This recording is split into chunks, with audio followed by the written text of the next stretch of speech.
Ni inkuru mbi ihejeje kudushikira muri kano kanya ko imodoka yarizanye igitoro nayo ihejeje kugira isanganya. Ndabaramukije mwese abanywanyi bacu muriko murabana natwe mu makuru n'ibiganiro vya misi yose tuba turiko turabashikiriza. Uyu ni umwanya w'amakuru agezweko ariko haravugwa irya nino. Murazi ko amakuru yose tugenda tuyatohoza yoba ivyatangajwe mu menyeshamakuru, ayo tuba twatorejwe n'umurwi w'abamenyeshamakuru bacu bakorera irya nino bakaturungikira maze naje nkayatunganya nkayagushikiriza. Ayo makuru yose muyaronka ngaha kumbonesha kuri yacu kandi yanyu Isi TV umunota ku yundi. Iyo wafyonze kuri subscribe kabura akaryo keza ko kugira urashikirwa n'amakuru igihe tuyashizeko ukayaronka udatevye. Inkuru mbi rero ihejeje kudushikira mu gihe igitoro cabaye umuzi wibuye ngaha mu gihugu c'u Burundi, bikaba vyaranagize ingaruka zitari nke, yoba ku biciro vy'ivyankenerwa vyagiye biraduga, abiyunguruza vyarabaye ikibazo, abafise imanza mu ntara z'igihugu zitandukanye ni ingorane kwiyunguruza, abafise ivyuma vyunguruza abantu, imiduga ndetse n'abandi bose bari muri ico gisata co kunguruza abantu. Marira ni menshi cane ko ibiciro vy'igitoro vyadugijwe n'abantu bamwe n'abandi bakigurisha mu kinywabi, ndetse n'abakironse bagaca amafaranga menshi kubera bakarihisha amafaranga menshi kubera baba bakibonye navyo bigoranye. Imodoka rero yarizanye igitoro hejeje kugira isanganya, ndaza kubibabwira muri ano makuru. Turabe aho iryo sanganya ribereye, ndetse n'abapolisi benshi cane bakaba bahashitse bakikuje hose kugira abanyagihugu bataza kwiba ico gitoro. Mu yandi makuru ariko aravugwa cane, nkuko mubize uno musi niho hatanguye kubagwa ibitungwa birimwo nk'inka. Inyama rero zabaye nazo umuzi wibuye kuko ibitungwa vyabazwe vyabaye bike cane. Nko mu ntara ya Gitega ikiro c'inyama y'inka kigurwa amafaranga ibihumbi 12. Biratangaje cane, ariko n'abantu bari benshi cane buzuye ahariko harabagirwa ahagurishirizwa inyama. Ntabwo rero abantu babashije kubona inyama nkuko bazifuza, kuko naho zari ziri ntago vyoroshe. Turaza kubibabwira muri ano makuru kubirabana n'ibiriko birabera muri Mukaza. Inyama nazo zabazwe zamaze akanya urumero mara, kuko baciye bazisamurira hejuru nyene baca barazitwara barazigura. Turaza kubigaruka ko turabe abari muri Mukaza nabo ico bavuga. Mu yandi makuru avugwa cane, ndaza kujana mu ntara ya Kirundo aho itozwa ubugira kandi ry'intererano yo kubaka ingoro y'umugambwe CNDD-FDD mu ntara ririko ririyamirizwa. Turaza kuraba ico abari muri iyo ntara bavuga muri Kirundo, ndetse n'ukuntu ayo mafaranga ariko aratozwa. Mu bindi turaza kubabwira ku vyavuzwe n'umunyamabanga mukuru w'umugambwe CNDD-FDD. Uyu nawe ni Reveriyano Ndikuriyo. Reveriyano Ndikuriyo yoba yatangaje iki? Ndaza kubibabwira muri ano makuru. N'amakuru menshi cane banywanyi bacu baragiye ndagutorokaniriza irya nino. Tubwiye mu kiganiro kidasanzwe umunyamabanga mukuru w'umugambwe CNDD-FDD yaremesheje kuri uwa kabiri Myandagaro 2022 mu nyubakwa za Nyabagere Conference, akaba ku civugo iteka ry'u Burundi umurundi yubahwe.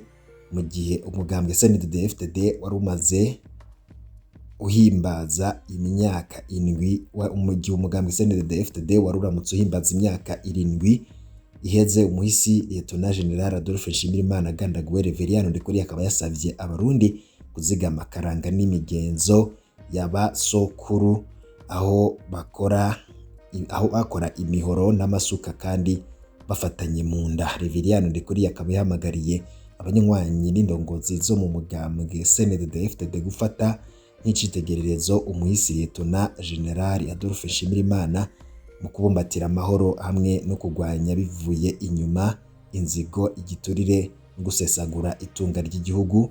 Ndikuriyo akaba yanabasavye kandi ngo guha indero urwaruka ishingiye ku mico n'imigenzo y'abasokuru mu kubashiriramwo umutima wo gukunda igihugu mu ntumbero yo gutegura indongozi z'igihugu za kazoza. Mwomenya ko ibirori vyo guhimbaza imyaka 7 umuhisi Adolphe Nshimirimana yagandaguwe vyatangujwe no gushira amashurwe ku ntatemwa yiwe.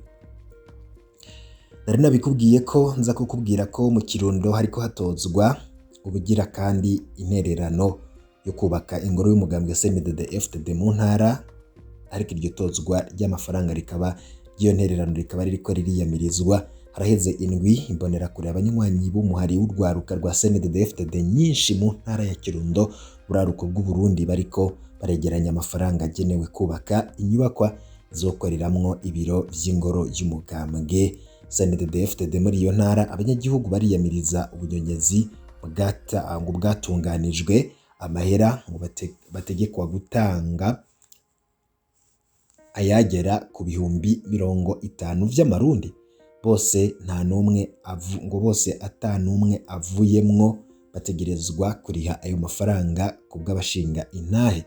Ngimbonerakure harageze naho zikora amabariyeri yo gutoreza ko ayo mafaranga umuntu wese arengana ategerezwa kuriha n'imiburiburi amafaranga 500 y'amarundi, niko ababibona bigana.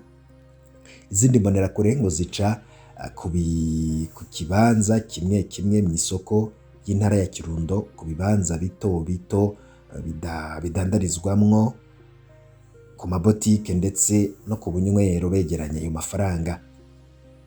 Mu maduka barinjira bagategeka igitigiri c'amafaranga batoza bivanye n'ivyo umuntu adandaza bingana.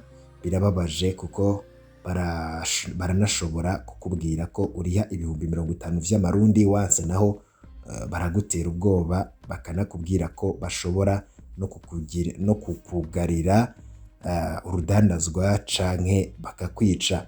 Ivyo bivugwa n'abo badandaza biyamiriza ivyo bakorerwa. Amasoko muri ako karere yemeza ko indongozi za CNDD-FDD mu Kirundo bategetse abarongoye ubuzi bose gusaba urupapuro rwemeza ko batanze intererano imbere yo gutunganiriza abanyagihugu kuco basaba icarico cose. Niko rero bigenda kubagira ico basaba mu ntara, mu makomine canke muri zone no mu bibanza bigenderwa cane nko mu mavuriro no ku bitaro.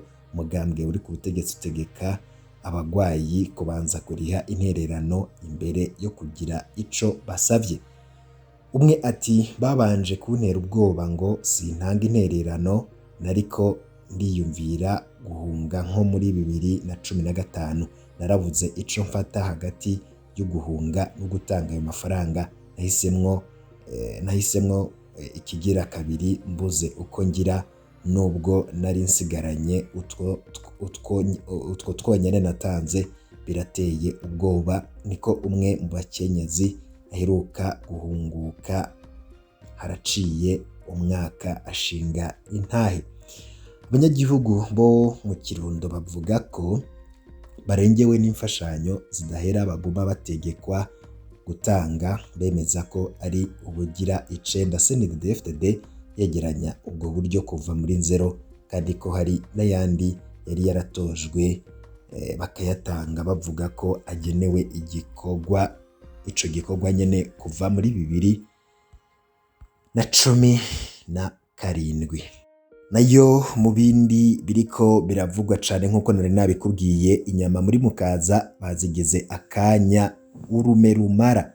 Abadandaza b'inyama co kimwe n'abasumyi bazo ntibakwiwe kuri uwu munsi, aho hari haramutse hasubira kubagwa ibitungwa inyuma y'igihe kitari gito atakaboga canke atanyama z'ibitungwa bivuye abantu babona bivuye ku nyonko yo mu kiyaya ca Rift yafashe ibitungwa. Ivyo bikaba vyibonekeje mu bibanza bimwe bimwe bisanzwe bidandarizwamwo inyama mu makomine ya Mukaza, aho twagiye turaca rero nko ku kibanza kizwi cane aho bita kwa Tupake mu Bwiza, ibarabara ry'indwi. Igihe twahashika twahasanze umurongo munini w'abaguzi b'inyama, abenshi muri bo bakaba bahavuye bataha bataronse akaboga, bari bamaze iminsi banyotewe. Ibintu rero bikaba bitari vyoroshe no kubona izo nyama nko ku kibanza kizwi cane nyene aho kwa Tupac, ikiro c'inyama kikaba cariko kiragura ibihumbi 15, ikiro c'umusoso naco cagurwa ibihumbi 16. Siho honyene kuko no n'Igitega ikiro c'inyama y'inka kigurwa amafaranga ibihumbi 12, mu gihe rero kuri uwa gatatu ariho basubira kubaga ibitungwa mu ntara ya Gitega, ikiro c'inyama y'inka kigurwa amafaranga y'amarundi ibihumbi 12. Icibonekeza nuko abantu bakubise harazima mu kibanza kidandarizwamwo izo nyama aho benshi bita mu Kibanda. Bamwe rero mbere ngo bakaba batanze amafaranga inka zikiri ku macuniro, ariko n'ubu bakaba batarazironswa. Mukaba mwumenya ko kuri uwa gatatu habazwe inka gusa, impene n'intama ngo zikaba zizobagwa kuva kuri uwu wa kane. Ntabwo rero vyoroheye abariko baza kugura izo nyama. Nari nakubwiye ntangura no makuru ko nza kubabwira kwisanganya yabaye imodoka yari itwaye igitoro, ariko nkaba no kubwira ko iyo modoka yagize isanganya abantu bakaza gushaka ko bo kwivomera ico gitoro, ariko nk'igihe c'isaha 8 z'umutaga kuri uwa gatatu Myandagaro 2022, imodoka yari ihetse ibigunguru 2 vyuzuye igitoro co mu bwoko bwa essence, ikaba yagize isanganya igeze ahitwa Nyambeho, komine n'intara ya Gitega. Amakuru duhabwa n'abahegereye akaba avuga ko umudereva vyamugoye gukata ikorosi, imodoka icirahenuka, akaba ata muntu n'umwe yahasize ubuzima, Imana yakinze. Abanyagihugu bakaba bariko barafasha mu kuvoma ico gitoro kugira ntigiseseke, bahagarikiwe n'abajejwe umutekano, abapolisi bakaba bari bahashitse kugira abanyagihugu nyene bataza kwiba ico gitoro. Ni inkuru ibabaje, ariko nyene ico gitoro kikaba imodoka yagize isanganya. Ni amakuru yaragezweho yavugwaga cane hirya no hino mu bisata bitandukanye. Bipfuza kuraja mu bambere bashikirwa n'amakuru n'ibiganiro vyacu, urafyonda kuri subscribe, twashira ko inkuru ikagushikira mu bambere bihe vyiza kuri mwese. N'ivyo ndabipfurije.